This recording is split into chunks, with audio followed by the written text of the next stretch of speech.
Hey Internet, it's RJ. Welcome back. Thanks for tuning into this show today. Now, today's episode, we're talking about two of my favorite things, watches and credit cards, specifically Rolex, one of my favorite brands, and American Express, historically not one of my favorite brands. However, I do believe Rolex or American Express now has the same problem that Rolex has had and been trying to fix for quite some time. I do think there's a lot that American Express could learn from Rolex as they try to move forward with their product refreshes and potentially even launching new products into the market. So, of course, if that sounds interesting to you, then go ahead, press the subscribe button, and let's get to work.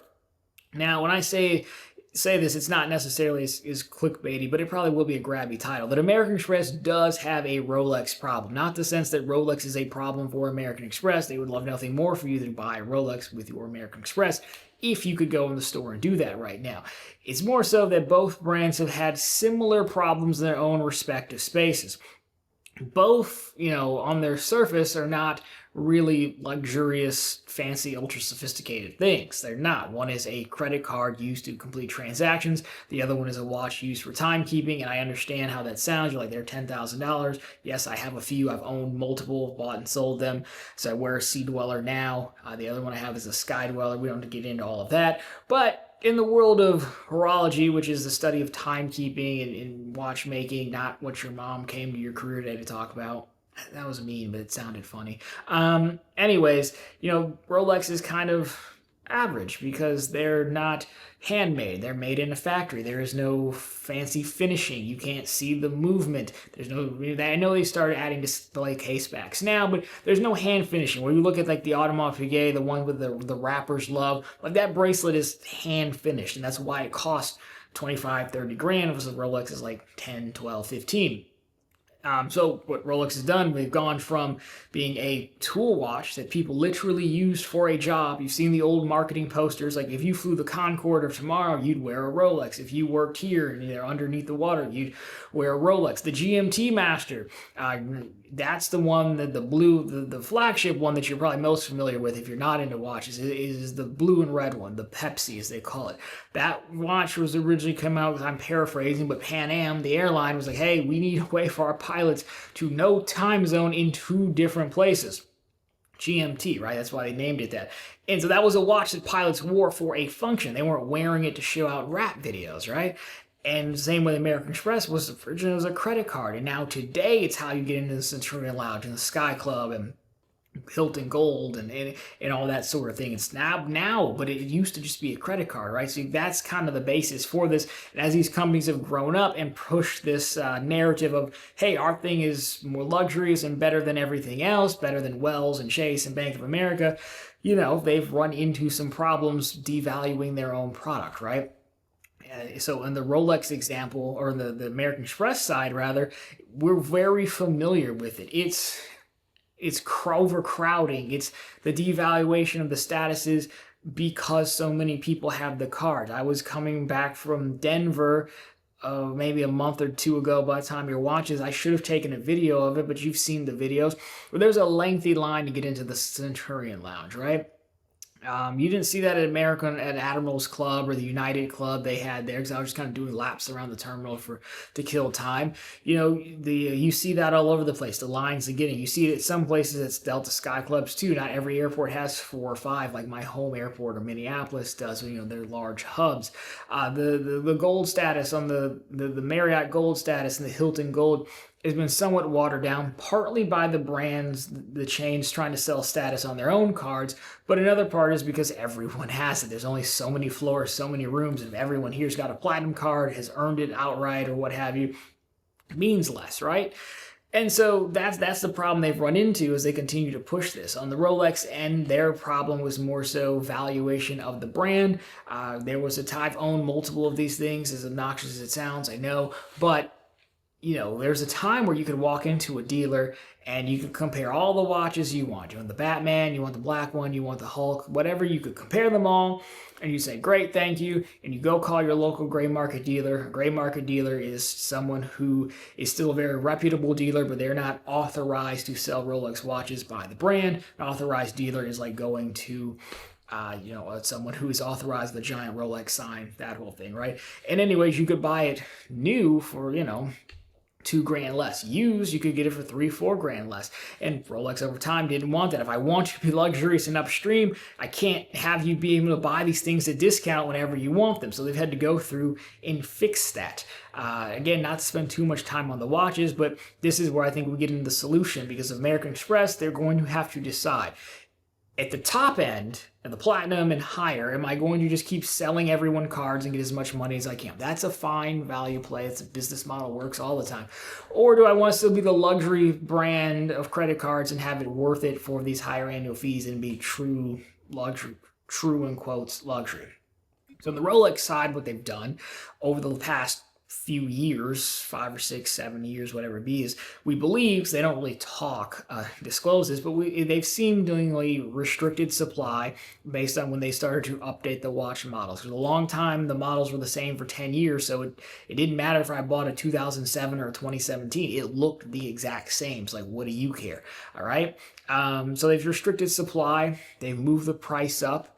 Now if you walk into a Rolex dealer, your money's no good there. I'm on the list for the black and gray GMT on the list, right? You go in and you say, hey, look, I want this watch. And I say, cool, we'll call you. I'm like, I got $12,000 right now. They're like, great, we'll call you, right? But you can no longer just go get them. I'm kind of speeding through this. So if you're like a watch fan, I apologize, but this is more of a credit card channel, so I don't want to bore everyone down with the watch details. But the point is, I get $12,000. I bought this watch from that dealer. I've serviced 2 watches. Doesn't matter. Your $12,000 is no good here. We will call you.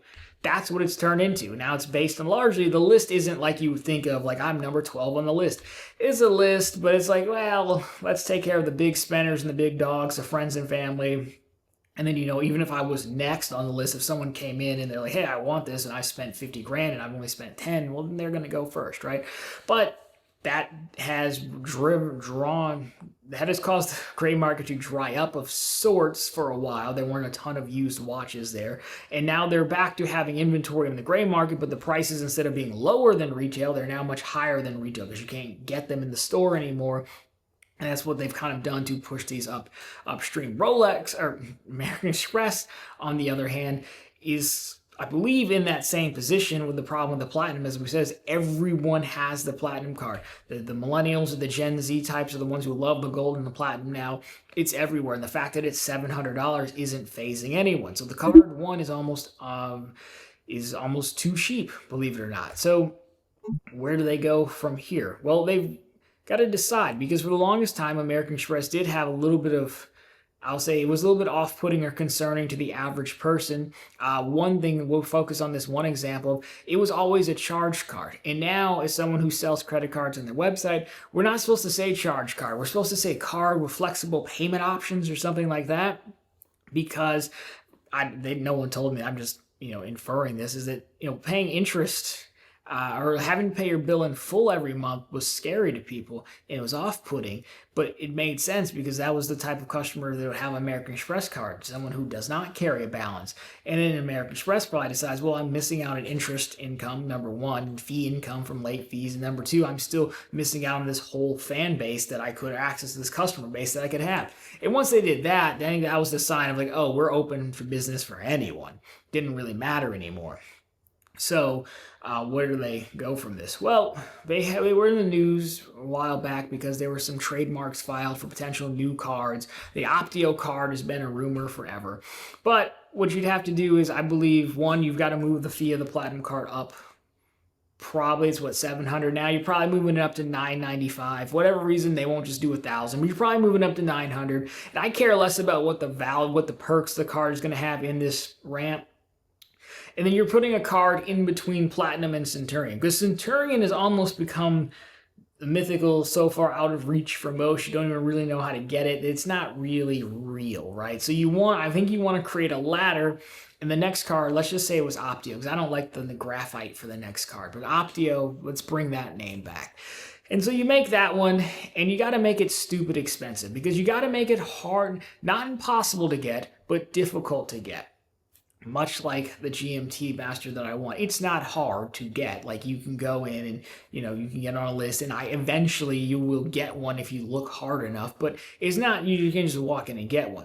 So I would make that the Optio card, and then I would make it probably like I'd say almost $2,500, $3,000 annual fee. That's going to make a lot of people go away. I would also make it so that it's only an upgrade option from Platinum, right?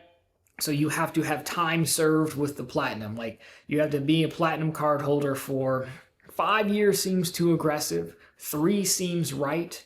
3 before you can be considered to be upgraded to the Optio card. And I would also, if I'm American Express, I don't even know if I put an intro offer on upgrading to Optio, because I don't want that type of person who's catching miles and doing that whole thing. You'll still get some earnings the same. It won't be worse than the Platinum, but I don't want to attract that person. I want to attract a person who wants it. And of course, you'd have to pair it with a bunch of different benefits. Maybe we can talk about that in the future if people find this of interest. And the other thing I would look at is your total relationship with American Express, because they do offer deposit accounts for both personal and business checking and savings. I wouldn't necessarily put a hard and fast number on it, but you got to be a member, right? I'm trying to push that narrative. So I'd look at that. We're also spend across all your cards, not just the Platinum. The Platinum is the stepping stone to get to the Optio. And I think that's probably enough. With the higher annual fee, they're loose requirements, but I would make the requirements somewhat obvious. I wouldn't make it a total mystery box like getting to the Centurion is, because I do want to encourage people to get there. Why would this work? How's this related to Rolex? Well, it's more so the authorized dealers, but if you go on the Reddit subforums of watches and things, you have people asking crazy questions like, do I bring my authorized dealer a gift? How often do I follow up? Do I visit them and bring chocolates? When I was trying to get this years ago, you'd walk into dealers and they're like, well, we don't have that, but we'd like to start a relationship with you over here, which means they want you to buy something else. And some people spend money on jewelry for their girlfriends or their wives, or they buy other watch brands with hopes to curry favor, or they'll buy watches and package deals where I'll sell you your GMT, but you got to buy this other watch that I can't move, on and on and on. And that's kind of the financial equivalent of what we're talking about, of like, that's how you get picked. Now, is this whole thing off-putting to me? Yeah, there's a reason I don't have the GMT yet. It's because I'm not visiting a dealer every other week. I'm not bringing you candy for it, right? But that's fine because they don't want me as a customer anyways, so I think it works. They haven't really lost a customer. They only want a certain type of customer. The other thing I think they have to do is not forget about the entry-level products that get you to Platinum and then eventually Optio. For example, what Rolex has also done is, they say, hey, we don't have a Rolex that will sell you right now. We have one, we're not going to sell it to you, but let me show you Tudor. Tudor is Rolex's sister brand. In the hierarchy, Tudor sits underneath Rolex. Now, again, as a watch person, there's no difference. There's no difference. I promise you. Tudor, you think Rolex is going to make a factory and they're purposely going to make the factory worse than the Rolex factory? No, the Tudors are still very good watches. They're different watches in appearance, to be sure, but they're still very good, very well-made watches. Not handmade like the high horology pieces. But again, I've also added in something to sell you, and I've also given you a way that you could potentially build your relationship with the dealer should you so choose. Not every dealer sells Tudor and Rolex. I understand this. That's going a little too far. But you could buy a Black Bay. Maybe you buy a Black Bay and what's the thing they call it that looks like the Explorer? I don't know. It doesn't matter for this. You won't know the difference. But you have Pelagos. You buy a Pelagos, you buy a Black Bay. They have a GMT over there, whatever. You buy 2 or 3 watches, and now you've got yourself some good watches that look very nice that you can wear, and you start to build yourself a relationship. If you start to ignore the lower tier base too much, eventually they go elsewhere because you were never there from the beginning, which I think is still a focus on their cashback cards and free MR earning cards, like the everyday line that sucked and then got killed, right? The Cash Magnate card should be at least competitive at 2%. The Blue Cash Everyday and Blue Cash Preferred are still good cards. I would still focus on some of that stuff so people can get familiar with the brand and be brought up like that. They've ignored the credit building section of the market at all. Maybe that's too far for them. They kind of ignore the student section of the market as well. And I do think they ignore the deposit accounts and things like that. So I wouldn't just skip over the bottom part. But if you did those 2 things, if you copy the Tudor model to support your bottom end, gave people a clear path of progression, I think it would work. Now, again, as we said, this is very off-putting to me, and I wouldn't want to do this at all, but it's supposed to be off-putting to me. It's probably supposed to be off-putting to you if that's what Rolex or if that's what American Express wants to do and continue to be like the luxury credit card issuer of sorts, right? You just have too many people who have the card right now. If you let too many people in, it stops being luxurious. And it's just, man, it's the same ways if you go to an airport or you go to Las Vegas, you'll see Rolexes all over the place. What you don't see turn the corner every single day is a Richard Mille. And I purposely didn't talk about other higher tier watches because I don't want to confuse the point for people who don't care about watches too much. But when you see a Richard Mille, I think they're god awful, but I know how much they cost, and you're like, oh, that's a guy, right? That he's got it, right? We just have the $10,000, $12,000 sports models. That's, I think, what they're going for. Then Optio, of course, creates you a stepping stone, probably to Centurion.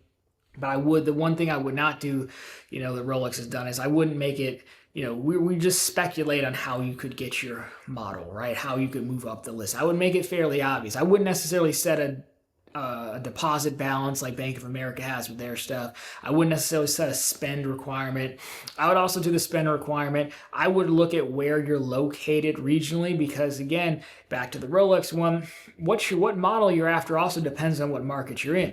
If you're in Miami, South Beach, well, it's going to be very hard to buy a gold watch. But if you're here in Michigan and you're in the right dealer area, there's some places that would love to sell you a gold watch because they can't get rid of them.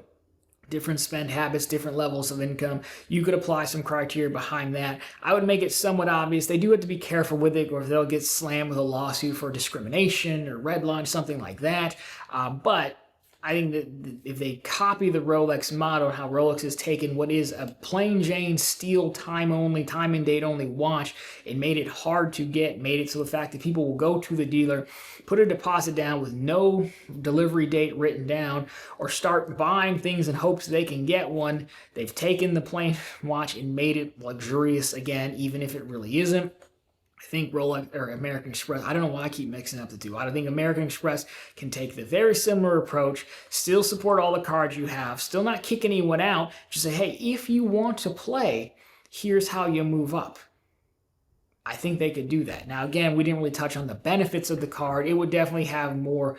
It would have more than the platinum. Nothing would be worse, but, I think that's, maybe you bring back your unlimited access to Sky Clubs and Centurion with a guest pass, or you can cut to the front of the line, perhaps. Things like that. But there shouldn't be that many of those cards out there. I mean, you'd see them, but, it'd be like Rolex. You see them. You don't see them all the time unless you're, like, in a place where, like, airports or Vegas or something like that. But, that's kind of my thought. So, anyways, I think that's how American Express can turn themselves around as they look to decide what they're going to do with these 7 trademarks they have, and they look to figure out what they're going to do with the Optios. They've said they're going to continue to refresh products. But I'd love to hear your thoughts on all of it down below. What do you think? Is American Express fine now? Do they need changes? Should they punch upstream even further? If you know anyone who's an authorized dealer selling a black and gray GMT, and you can get me on the list, even better. I don't think anyone does. But if you do, I got an Xbox off of a viewer one time. So why not just up the ante and get on the authorized dealer list for a watch? Anyways, guys, that'll do it for me and my speculation. Now I turn it over to you. So if you liked it, drop me a thumbs up down below. If you found particularly interesting, consider subscribing to the channel. We're posting content just like this every single week. And of course, right back every Sunday with all the news you can use in the week that wasn't credit and finance.